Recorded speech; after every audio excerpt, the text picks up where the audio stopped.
In the far northern reaches of South Africa, near the meeting point of the Limpopo and the Shasha rivers, lies a forgotten kingdom that once stood as the heartbeat of southern Africa. This is the story of Mapungubwe, a place of gold, mystery and power. Hello everybody, I'm Karabo, your northern bushman, and again, welcome to the channel.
Hey.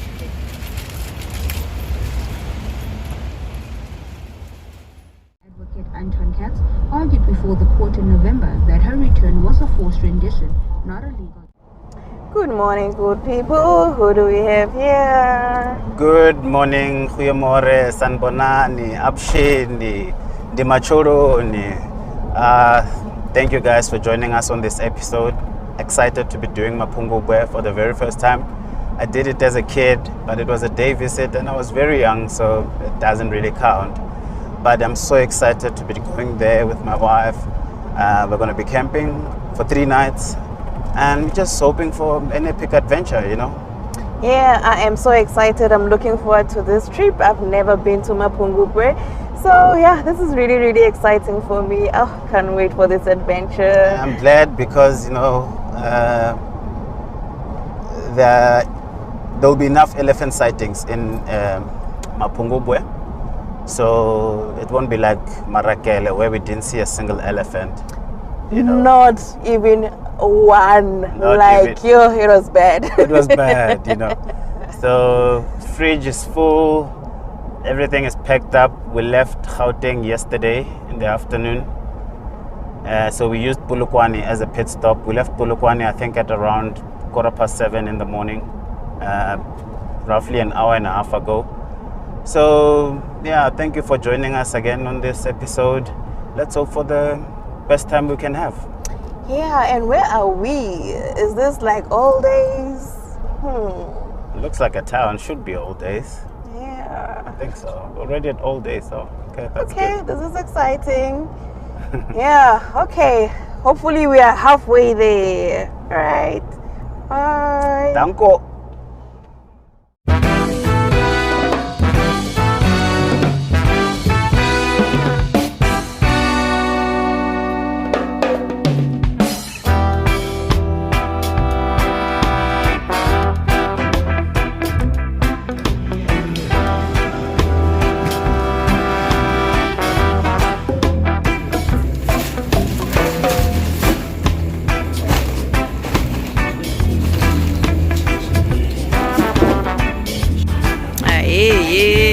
Yeah, thank you, Bushman.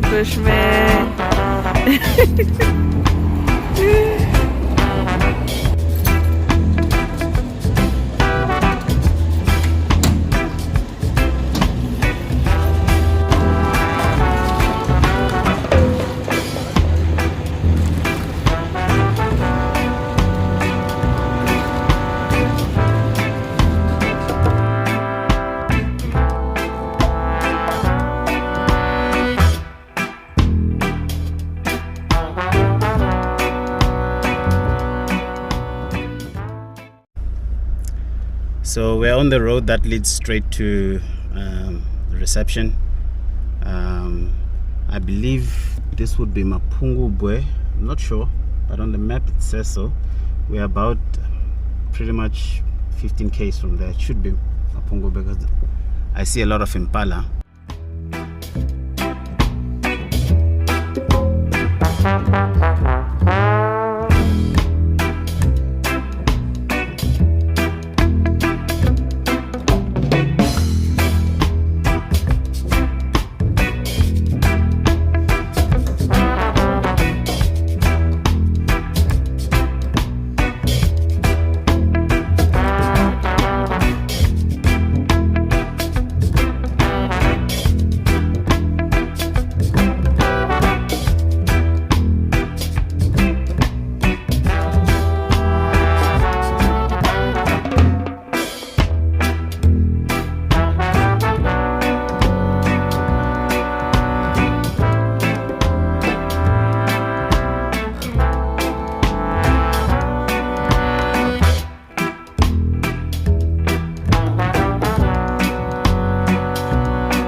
We would love to thank everyone that has been supporting the channel by not only watching, but by going the extra mile and subscribing as well.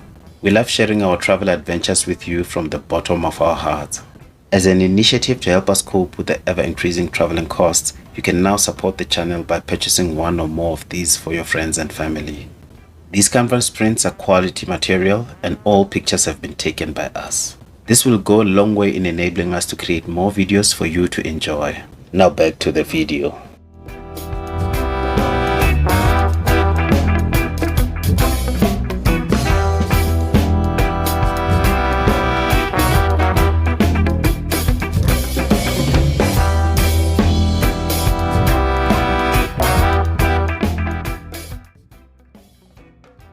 After checking in, we went straight to camp.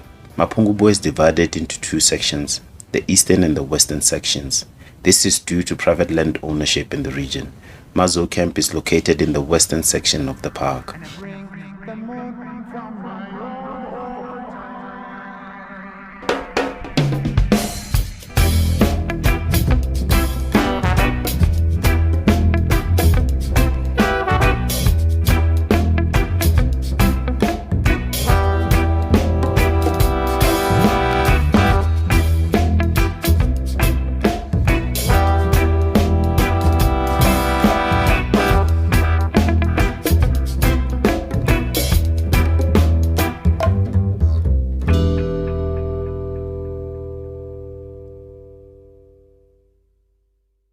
We set up camp and had some quick refreshments before heading out on a drive. We didn't have to, but we wanted to get a feel of the roads and the scenery in general.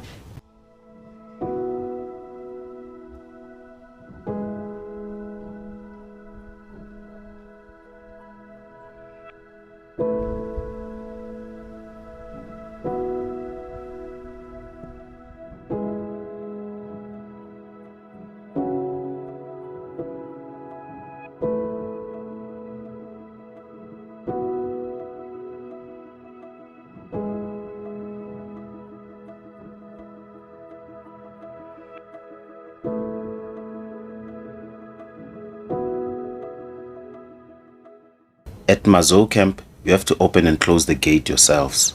The gate wire is electrified to keep elephants out.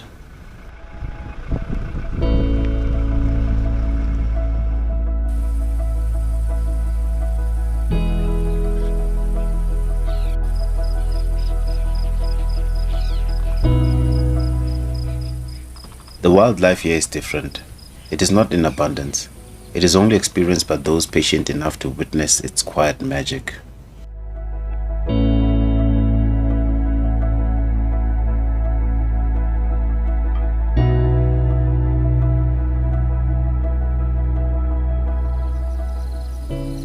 This was a sad sight. As a result of the previous flooding, Malutswa Hide was closed due to its lack of structural integrity. This dampened our spirits, but it was what it was.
Preparing meals over a fire is more than just that.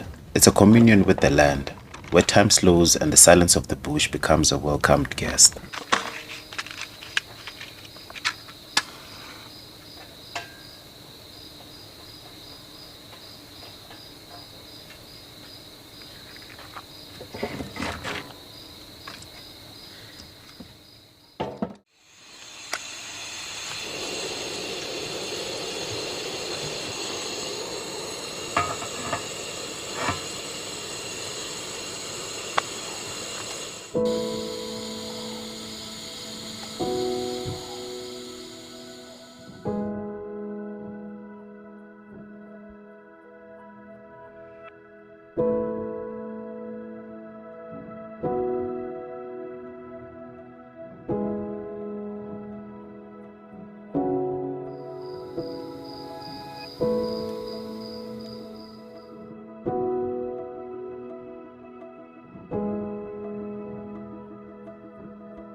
We went out for a morning drive to get us into gear for the day, and also in the hopes of spotting the lion that sounded like it was just outside camp.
Good morning, bush lady.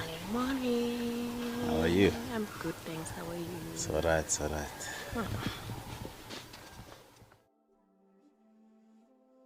We didn't find the lion, so we prepped up and went to the western section for our heritage walk tour. I wish we could bring you the raw morning nature chorus with birds singing sweet melodies, but unfortunately we're still having problems with our camera and microphone connection port.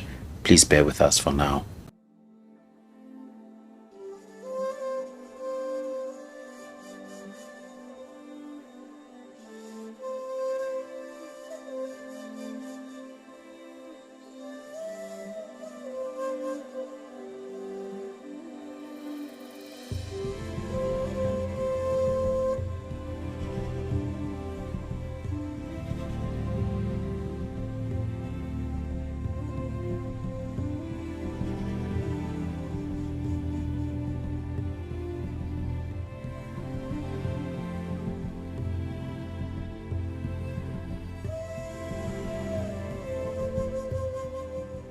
We took the shorter route to the western side. It's a gravel road, but it's not that bad at all. On this road, we had enough elephant encounters.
Our heritage tour had begun. Our guides were Johannes and Cedric, and they were awesome right from the word go. People, this is the first spot to view Mapungubwe from a distance. Right straight in the middle of the valley, you see that tall hill. Yeah. Behind that tall hill, there is another one sloping to the left, with grasses up on top. That is the hill. Oh, that's where we're going. Yes, we are going up on top of that hill. That is our World Heritage Site, and it's where the king and his family lived up on top, and where they discovered the king being buried with the golden rhino, golden bowl, and scepter. Meaning that when we reach that site, it's where you'll be given the whole history of Mapungubwe. Then you come back. Okay.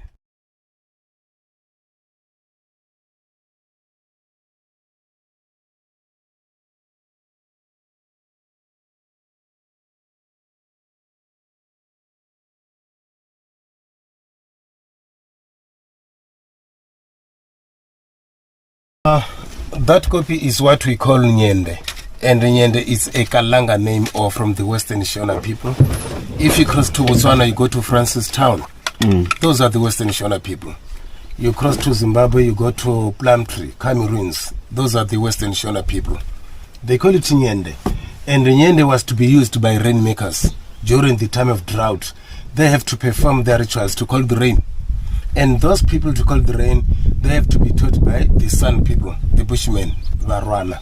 Meaning that Bushmen were here before people of Mapungubwe. We have a lot of paintings on rocks which was to be drawn by Bushmen. And the headquarters of rainmakers were in Matopo Hills in Bulawayo, Zimbabwe. So that copy was to be respected like Mapungubwe Hill. A certain white man by the name of Murdek was to be inspired by this copy to build the Fourth Rocker Monument in Pretoria. So this is the original Fourth Rocker Monument. And if you take a look carefully, the shape of that copy, it resembles the Basotho sunhead. And they call it Siroto. So that copy was respected like Mapungubwe Hill for it was a secret place being used by rainmakers. And I think we need to say rain prayers, not makers. They can't make rain, they can pray for the rain. Yeah. True. So that is the story about the gopi. Oh, awesome. Thank you.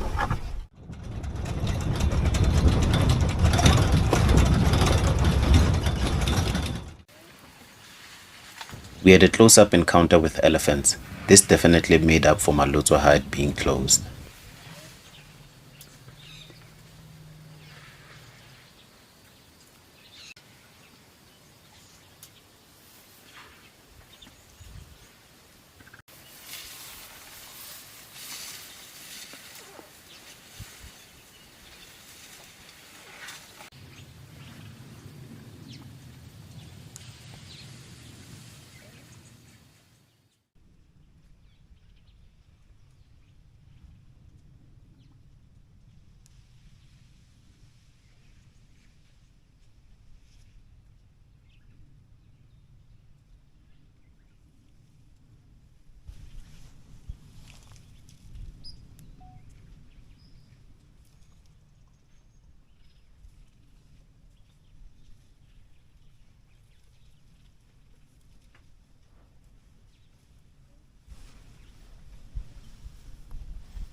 Che mamari nina. Tura la ba. Papa na. Lana. Tula ba.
Feels like I'm in prison. And I must tell you that when we talk about Mapungubwe, it's more like taking you back about 1,000 years during the Iron Age period of our African past. Now I understand there was a family by the Van Grans. Now the Van Grans lived in one of the farms. In one of the Van Grans days, they decided to go hunting, and as they were busy with their hunting around the area, they came across a hut which they decided to approach. As they approached the hut, the world come by an old African man by the name of Mokwena. Well, some say that it must have been misspelled, probably Mokwena, which is a very popular African forename. But now there was this one thing that surprised the Van Grans, and that was a unique clay jug that the old man used, like a calabash the old man used when he gave them water. It surprised them since it was not similar to the local ones. So now the Van Grans became curious.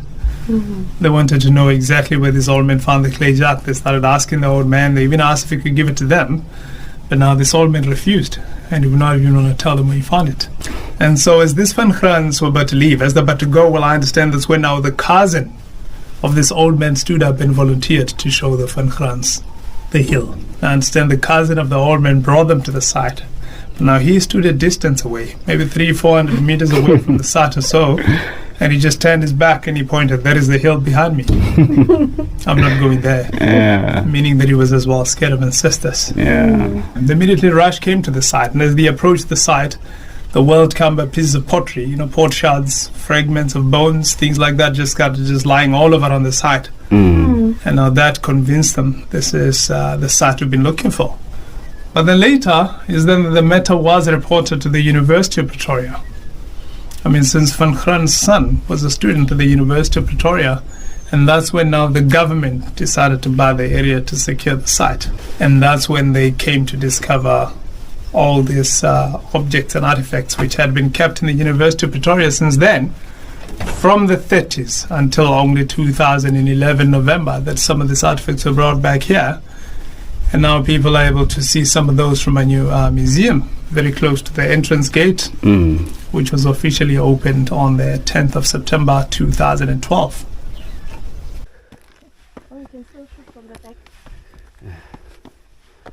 We then continued going up the hill. Every step felt like going back in time.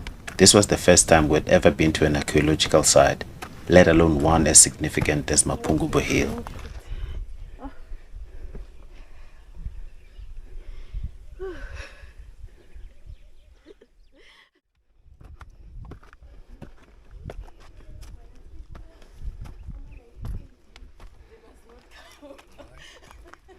I think if you come up the hill as part of Jimmy, then the kgs are going down. And then you put them back again tonight. So if you take a look careful, between the big rocks down there, you see the heap of soil in a circle pattern. It's where they discovered the courtroom down here. And down here at the courtroom, the wives of the king, the sisters of the king, the brothers of the king, and the senior sons of the king, they were having powers to prosecute an offender. And if they failed to come to one decision, it was when the case was to be taken up the hill to the king. And the king was the last person to take a decision. And also assume there were some visitors from somewhere in need of seeing the royalties up on top of the hill. Those people down here were having powers to interview the person, to find out whether it's good or not for the person to be up on top of the hill as part of security for the royalties. So in 1932, the boy by the name of Chiwa Namukwena, he directed the Van Graans's through this rock fig tree. He said, go behind the green tree, you'll see the little path going up on top of the hill. So this is the tree that Chiwana directed the Van Graans's 1932.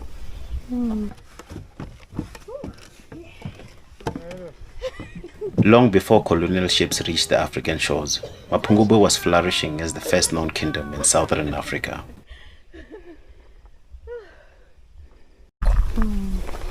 And there was a small stone wall right round the hill, on the edge of the hill, up to this level, to trap soil not to be washed away during the time of rain. Less than 50 people lived up on top of the hill, and the rest of the ordinary people scattered at the bottom side. So this was the place of only royalties. Then let's go to another step. Okay. Let me say welcome to the graveyard site. You see this mark here? There is another mark. And I'm open tree there. Yes. Between the marks is where they discovered the three important graves.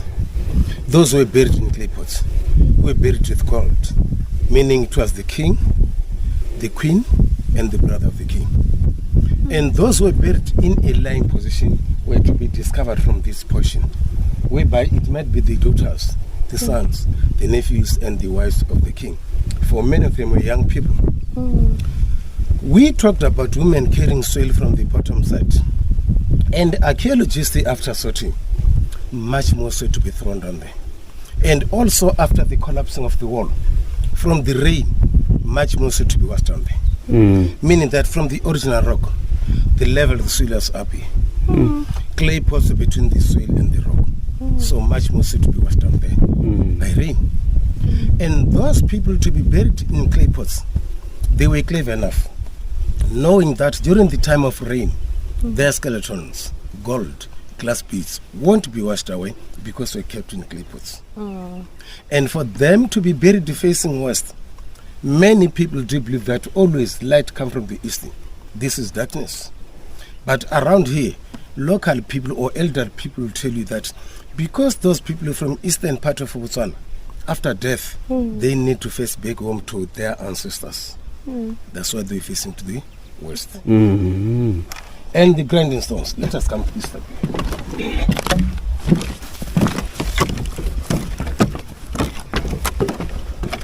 The grinding stones, These grinding stones, many people do believe that they were there to crush some grains for food. And they're too small for crushing the grains. This is a sandstone. If you crush grains, this rock will break because it's formed from sand. So people do believe that they were there to crush some herbs to make medicine. For the one that was used to crush grains, it was on a granite stone. They were shallow and bigger than these ones. And on the original rock, there is many of them. Meaning that they have to be made before the place was filled with soil. Many of them were there to anchor the poles of their huts so that they remain strong. Then let's go to another step. See this arc here? This definitely shows it was bigger than the other one there. And archaeologists from the western side of the hill, they ended here doing excavation. The other side, as you see, there is more soil. It's not yet fully excavated. The level of the soil is up here, going to the west of the hill. And the soil that we are seeing from this side was to be brought by women from bottom side, so that there will be better life up on top of hill. Long before colonial ships reached the African shores, Mapungubwe was flourishing as the first known kingdom in southern Africa. From around 1075 to 1220 AD, this hilltop settlement became the political and spiritual center of a sophisticated society. Its people were farmers, herders, and traders, but they were also innovators, organizing themselves into a social hierarchy with the king ruling from the hilltop, separated from the commoners below. This separation marked one of the earliest signs of class distinction in southern Africa. And those people, they took their time. It was not a matter of tenders that 6 months, 1 month it should be done. No, they took their time to reach their goal. Then let's go to another step. Or the skeletons that were to be discovered from that portion were taken to the University of Pretoria. 2007 in November, the remains were brought back and were reburied here. 23 of them are in here. Each and every individual was to be wrapped by a black plastic bag, and that plastic bag were to be put in an aluminium coffin, meaning that each and every individual in his own coffin. So it's 23 up on top of the hill here. And those were discovered at K2, Vambandianalo, to be reburied at K2. And those were discovered at Zizo in Chingami to be reburied at Zizo. Only here is 23 that were up on top of the hill. Then let's go to the game board. Called Muruba, Mufuba, Mchuba. You go to Malawi, Tanzania, Kenya, they call Timbau. Then you go to Francistown. In Botswana, they call it Liroga, the Kalanga people. You go to Luanda, Angola, they call it Tilala. And you go to Namibia, they call it Makala. The game is all over in Africa, and it's more played like chess. The aim is to capture more stones from the opponent side. At the end of the game, the one that will be having more stones outside is the winner. So this is the game that was to be played by men. Muruba. It's still played to this very day. Yes. Yeah.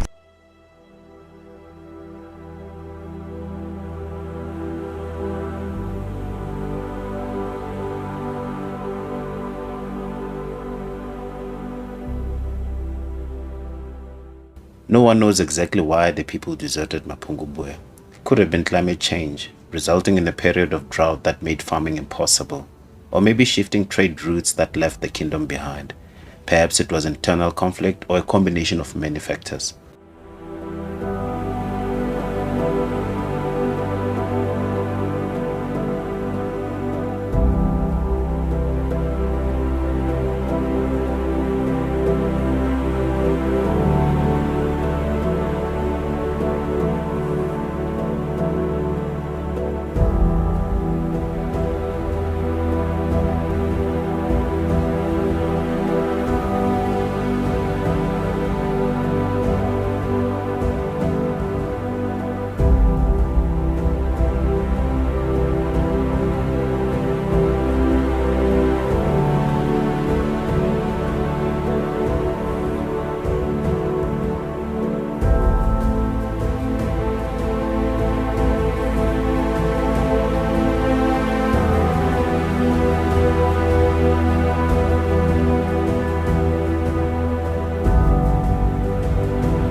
Mapungubwe was no isolated village. It was a thriving hub dealing in ivory, iron, and above all, gold.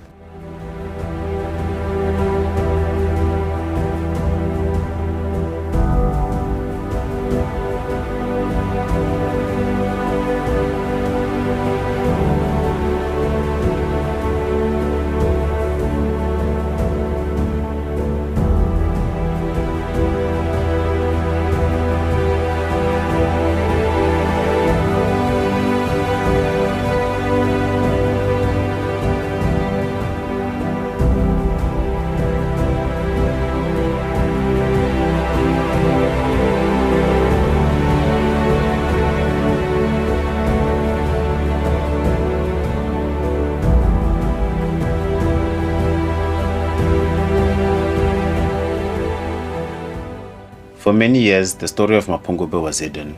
During apartheid, its discovery challenged the narrative that African civilizations lacked complexity. Only in recent years has the world begun to acknowledge its importance.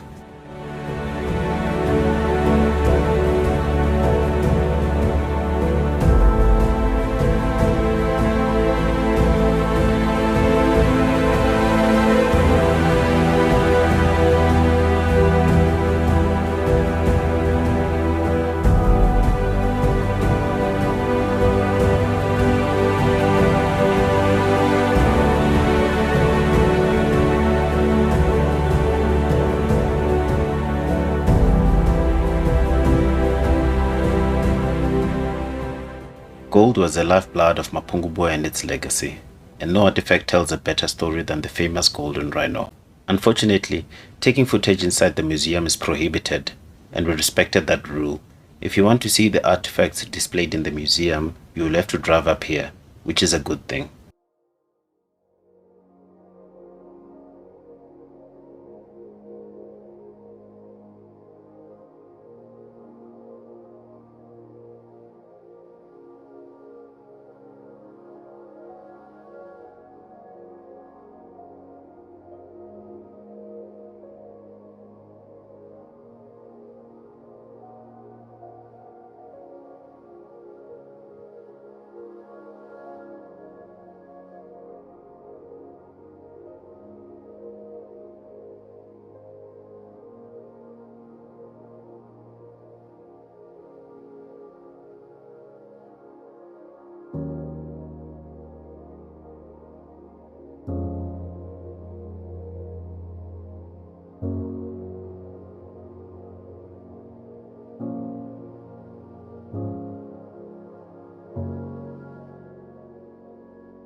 There's something special about these kinds of evenings, when conversations flow endlessly. We swapped stories, laughed at mishaps, and offered up sips of whatever we had in our cooler boxes. No one was in a rush, no phones, no schedules, just the rhythm of the bush and the gentle connection that forms when strangers become friends in the wilderness.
hear that? Oh my word. Yo. It was apparent that it was more than one lion, so we made another attempt to find these lions. At night, we had heard of 2 different roars at the same time, coming from different directions, so we were certain that it was more than one lion.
Still, the lions were elusive, so we went back to camp and prepared to go to the Confluence. This was still going to be yet another special day.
We wouldn't be able to do the treetop walk. It too was closed due to excessive flooding.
We strategically parked at a spot where we would be able to have a quick lunch after the Confluence self-tour, then began the walk to the viewpoint itself.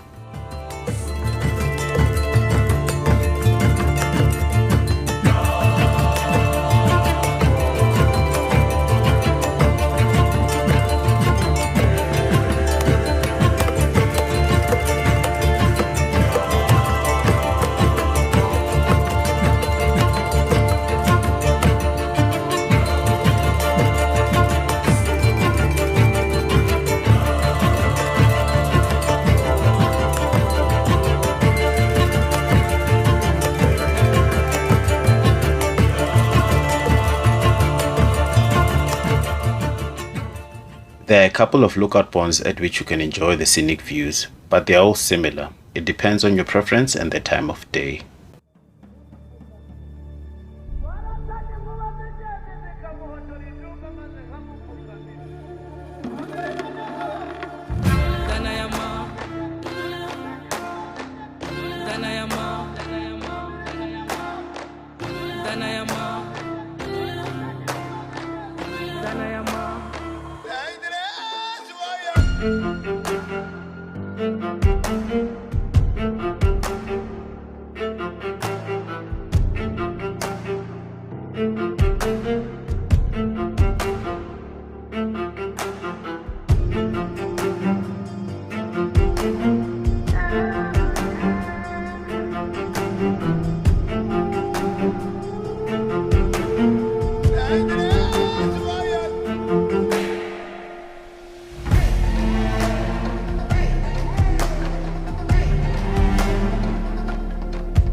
This was a hideout for a military squad.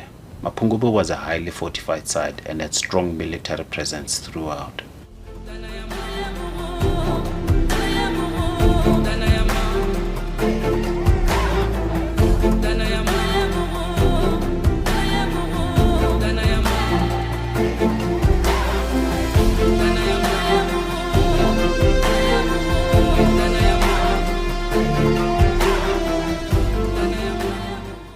We had a quick lunch before heading to Liokwe, just to see what the camp had to offer.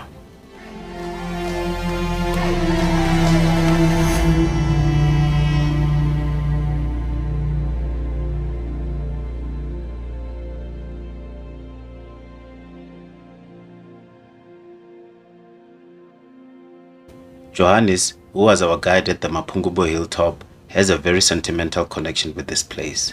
His grandfather was even laid to rest here.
Footprints and patterns.